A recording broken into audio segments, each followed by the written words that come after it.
Hello and welcome everyone, this is Rufus Shinra from the Shinra Corporation, coming back with a new Raid Shadow Legends video about Astralon.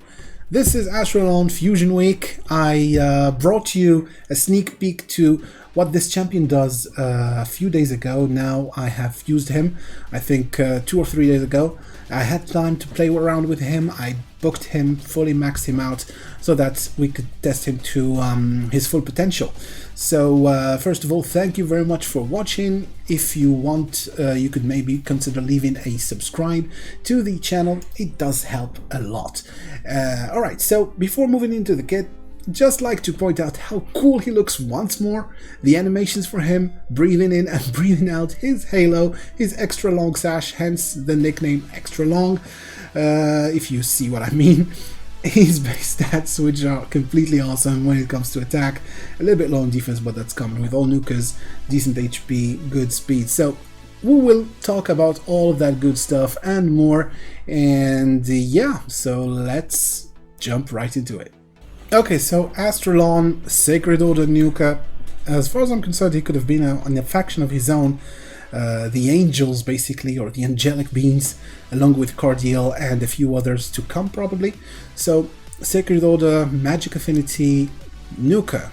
He can be used for different things, but as far as I'm concerned, he's a Nuka because of his multipliers and because of his kit. So let's take a look at that kit.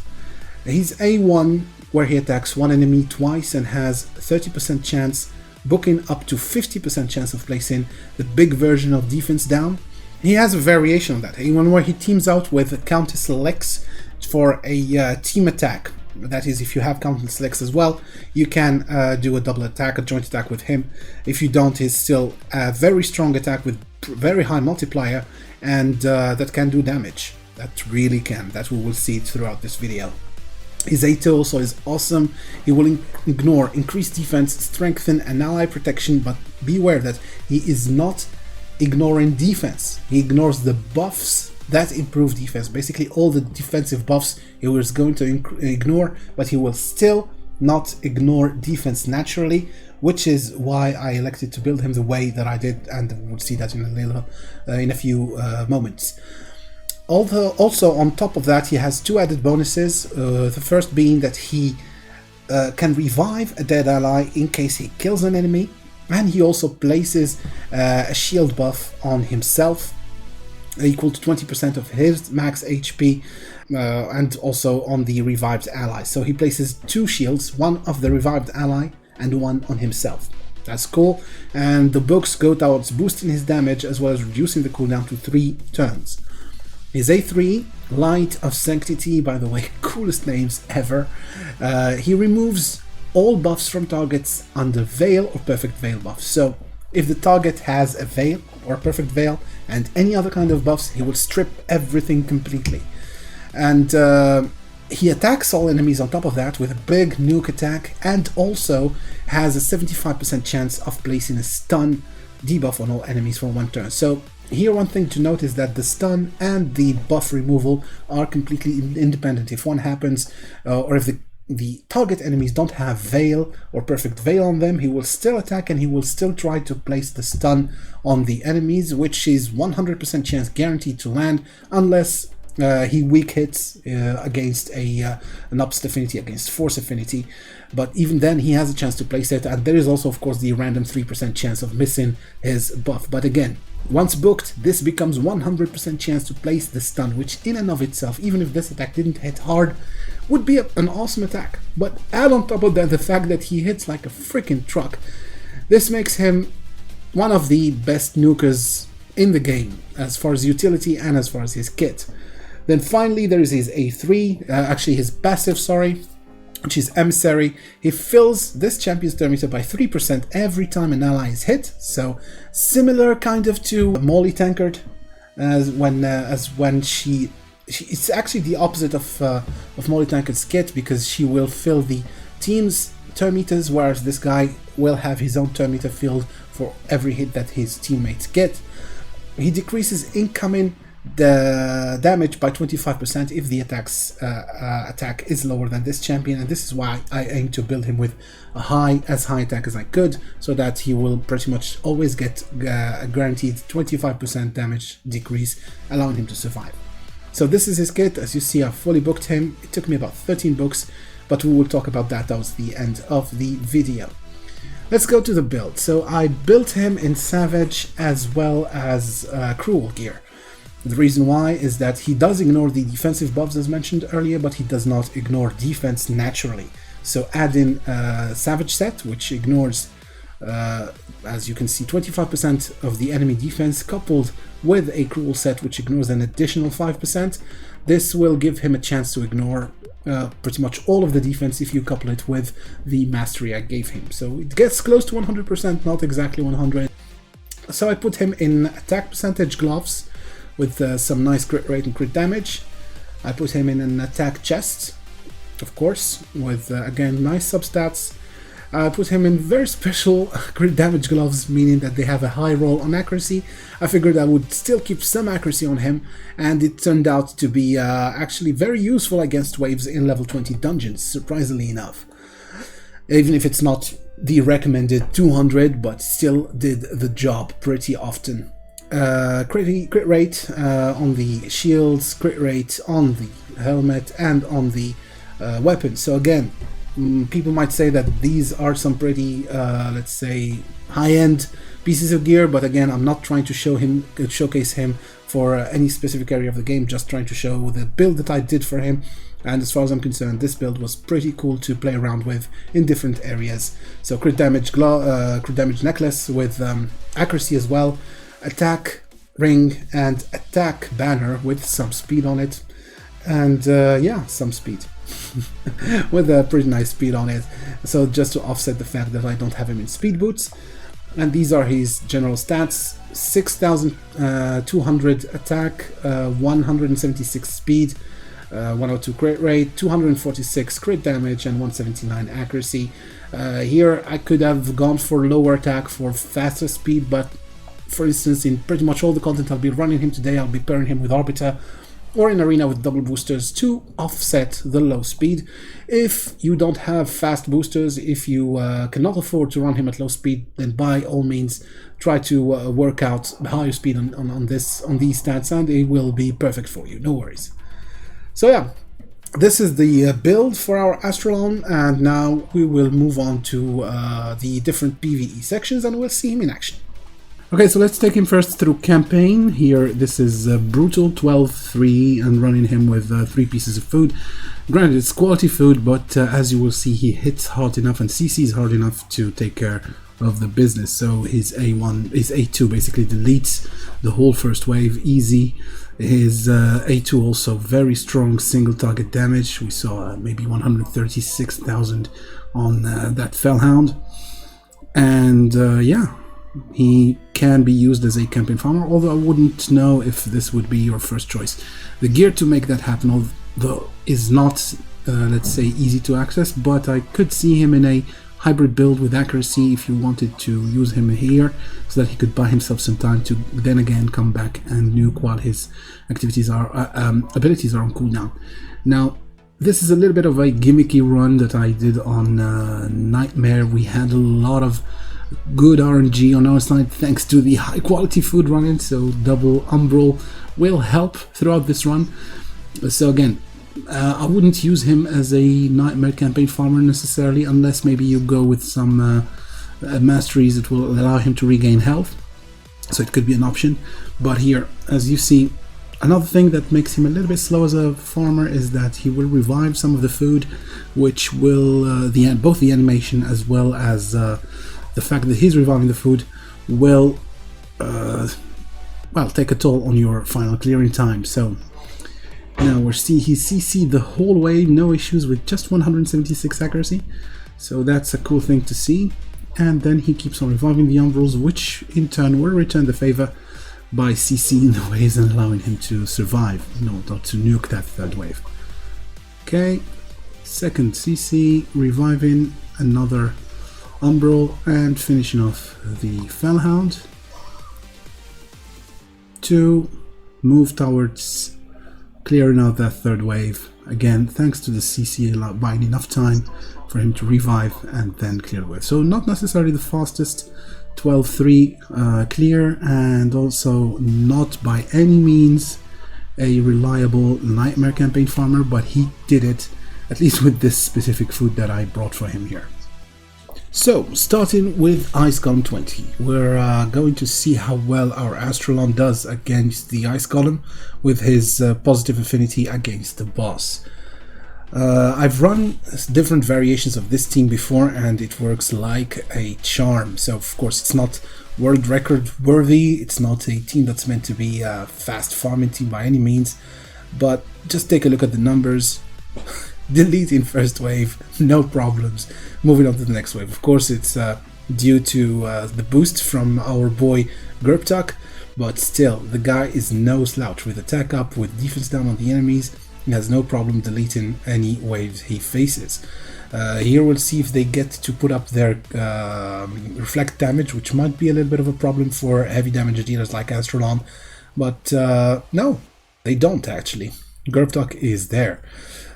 And now, boom, 289k damage on one of the, what's their name, one of the waves, and 250, no biggie, just general overall badassery. And let's see how well we do against the boss.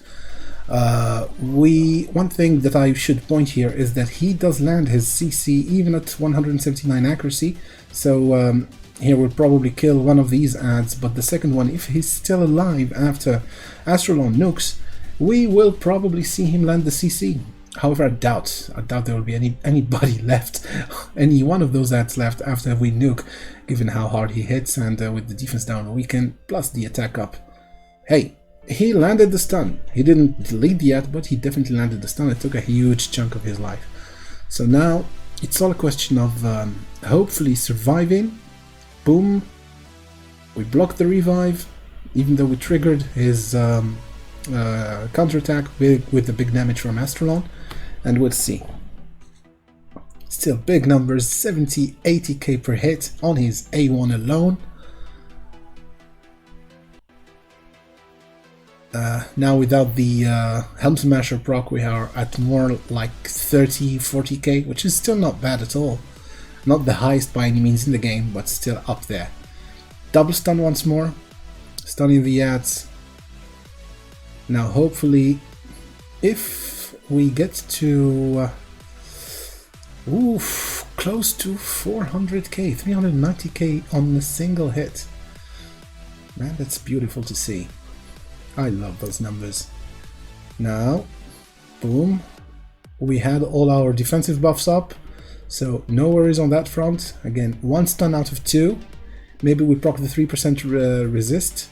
I don't remember the exact stats from the ads, but maybe they're lower than 200. The 200 accuracy needed. Maybe they need a little bit less, because as you saw here, it's landing pretty consistently only at 179 accuracy. I might be saying something completely wrong here because I haven't researched it well enough. So yeah, excuse me if it's a mistake. Boom, blocking the revive again from Lydia, and we should be pretty close to ending this fight. Hopefully we'll be ending towards the 3 minutes 30 seconds mark. Let's see, come on. Boom. Again, if you have a Duchess, if you have anybody who can help revive your team better than Blind Seer, by all means use them. And yeah, looks like we're doing it. I called it. 3 minutes 29 seconds. This guy does, look at the damage he does, 4 million damage. He basically did all the damage needed. Not that there was any other damage dealer, but still, he is very viable as a nuker, as a carry for your team in that dungeon, provided you put the right kind of DPS on him. If you also alternatively build him a little bit more tanky with some accuracy, he can still work for you. Now, we'll be moving to some other dungeons. I've had fun while leveling him up, pairing him with Inithui in some kind of heaven and hell combo. He was doing pretty well in different keeps, so no need to go through that. Spider, he's not the best option there unless you desperately need someone to CC the spiders, which he can do, but then again, he's not the best suited champion for this kind of dungeon. Dragon, he does well in Dragon. I think we've showed him before in different teams, so I can use a meme team here, basically just him, Arbiter, and anybody basically. I'm just using her for the memes. They can do a lot of damage, and I'll show that right now. So just this team basically can take on Dragon. He cannot solo Dragon as far as I'm concerned, or as far as my build is concerned, because he does not have any way to sustain himself. However, just this team, well, granted, I have a pretty fast Arbiter, but War Maiden is barely geared, so yeah, look at this. If Helm Smasher procced, I'm pretty sure he could have deleted that wave in one hit. It didn't, but we're still seeing some pretty big numbers and some pretty cool animations all across the board. I love this guy. Now, the real question is, Arena. What's his role in Arena in today's meta? And that's a question that can be asked about pretty much any new nuker introduced in the game, because there is a pretty big issue in Arena today, which is Trunda. Everybody pales in comparison to Trunda. This guy is no exception. He is no Trunda. We still don't have that champion that actually one-ups her. But again, if you don't have a Trunda, if all you have maybe, and to say all you have between quotes, is a called Skull Crown, or is a Nuka, or maybe a Kale, this guy is definitely an improvement of those champions. He brings tons of utility, brings lots of damage, and as you can see, easy, no problem, went through the wave just with 3 champions. Arbiter is here to ensure that everybody is topped up, everybody gets to take a turn no matter what happens. And she's also our life insurance policy. So lots of damage on his single target hits, lots of damage on his AoE hits, and pretty consistent stun. Alright, and then we'll go directly towards the end to the fight. Alright, and we're close to killing this dragon. We're there, we did it in about 3 minutes and 45 seconds. He did, of course, all the damage on all the waves. And I remember the one little thing that I noticed about Astralon, I will put a little video somewhere around here, is that he has no chill when it comes to his animations. For instance, when I was trying to level him up using brews and potions in the tavern, as you know, pretty much if you take any champion, there is this little twirling animation that they do whenever you feed them some potions or some champions. Let's just do something like this. Yeah, so they will celebrate, they will say that they're happy, but look at Astralon. Take a look at this guy. You give him 6 brews, he drinks them up, doesn't give a damn, no dancing, no twirling, he means business. This guy has no chill. He is savage AF. Just for that, I appreciate this champion, and well, I assume it's a visual bug, either a visual bug or maybe due to the inability of Plarium to fit his celebration animation within this very small screen, but either way, I would love to see that happen for all the champions. We waste precious time. For instance, when you try to complete a summoning event using Mystic Shards, you find yourself with hundreds and hundreds of commons and uncommons that you just want to feed real quick. You don't need even to level them up or keep them, and you have to go through that animation whenever one of your champions gains levels, and it adds up. When you do it plenty of times, it definitely adds up. So yeah, I'd like to see this for all champions. But yeah, this was just a little aside, and now back to our video. Alright, so onto the big piece, which is Arena. I took him with a meme team, basically consisting of Arbiter for the speed and improved attack, as well as Curzon for accuracy, and War Maiden, who's barely geared just for that added defense down on AoE. This team proved to be pretty cool on low gold 4, and again, this is not by no means a measure of his worth, because plenty of teams can be viable on low gold 4 if you think about it, but still. And again, I have some footage that I recorded earlier on Platinum, so we'll be going over those and we'll see how well he does. So against this team for here, we probably won't have any issue with the speeds because they don't have any speed boost or any speed lead. I just left it on auto. Arbiter boosts, Kurzad adds the accuracy, and then he just deletes the team. No issues. 140s across the board, 130 easy. I left the last team for later. I will attack it actually, but we'll see how well it does. So again, we are facing an ally attack team. I don't really understand the logic behind this team, but we'll see. Astralon again has no issues killing people, even against stronger affinity. We were lucky enough not to get weak hits. Now let's try it against a team with a Mountain King. The Mountain King here, as you know, is a very tanky champion with a lot of HP, and that can cause problems if he's built properly. But looks like, even in this case, 71k against the Mountain King. We didn't get a weak hit, so pretty cool. We'll do a few battles, then we'll switch to some footage from low platinum that I recorded last week. Pretty easy peasy. Slow teams, easy picks. Again, this is not to demonstrate how good he is against very high-end teams. This is just for people who want to use him in arena as their nuker and don't have other options.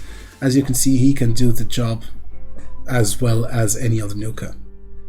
Okay, so here this should be more of an interesting fight. We have a speed lead, we have heavy shields eventually, and a rush guard that could pose problem if we don't take care of him quickly. Again, I elected to choose auto just to see what the guys are going to do. So rush guard quickly put up his defenses. Let's try and switch back to manual, see if we can disrupt some of those defensive options. Here I chose to go with an A1 just to go with Arbiter. I must admit I didn't make the best decisions in this fight. I just wanted to get over with it quickly, but again, not a problem. We have Arbiter. She can revive. She's fast enough to do whatever we need her to do.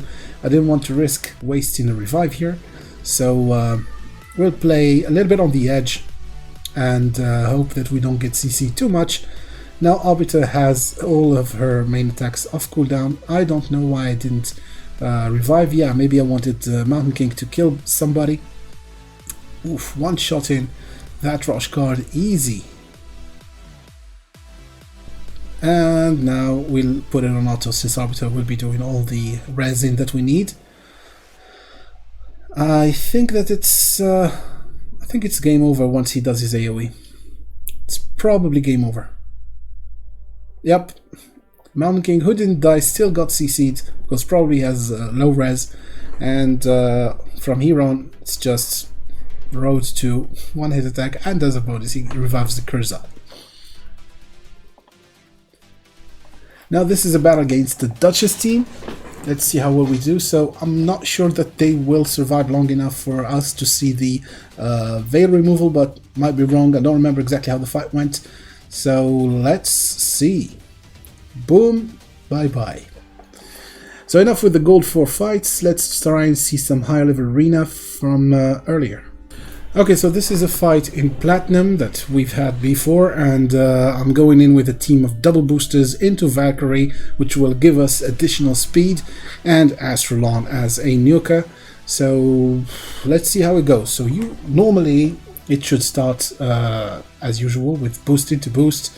Valkyrie will ensure that we get the edge in case they take a turn at some point, and we have some protection from the shields that she puts up. And here, look at this. He deleted 2/3 of the team and stunned Madame Ceres. Now, they will get revived. Duchess will have them come back eventually when she takes a turn, or if she does. No, they won't even get revived, so Astralon will take care of everything. As you can see, he is a very good nuker, even single target, 72k. And just as I mentioned, this is not the build that I used from the beginning of this video. This was an earlier build with stats that were a little bit lower, but pretty close to the ones that I showcased at the start of the video. Okay, so we've seen Astralon in different areas of the game. This is what I think about this champion. Probably the best fusion that we've got in a long time, at least as far as its offensive potential.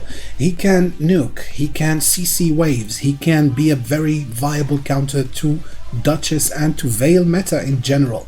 And if I had the choice, or if I had to recommend a specific direction to take him, I wouldn't necessarily recommend to use him as an accuracy-oriented CC champion, but more as a nuker, because this is what he craves for. Look at him, he carries 2 swords, he is the spirit of vengeance, he just craves nuking and decimating people and towns. So I'd recommend to build him pretty similar to mine, so don't go for as high stats as I went in. As far as attack, he can work as at 4.5k. If you have enough crit damage on him, he can work at 5k attack as well.